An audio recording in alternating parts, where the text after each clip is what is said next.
प्रभु जगन्नाथ अपार करुणा असीम आशीर्वाद रे प्रत्येक ओडिया सपरिवार वर्गंकर सकल सुमनाशय प्रार्थना करी आज नववर्ष महापुरुष मानकर प्रतिमूर्ति माल्यार्पण पूर्वक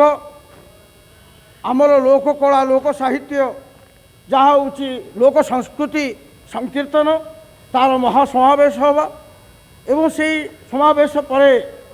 सामूहिक पणा बंटन एठी विभिन्न ओडिशी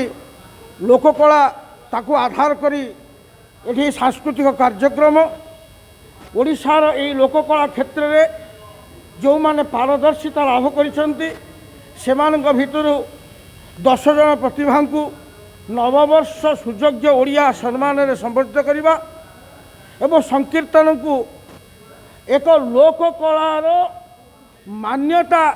केंद्र सरकार दबा राज्य सरकार दबा। आज आम ओडिशार मुख्यमंत्री श्री मोहन चरण माझी को मध्य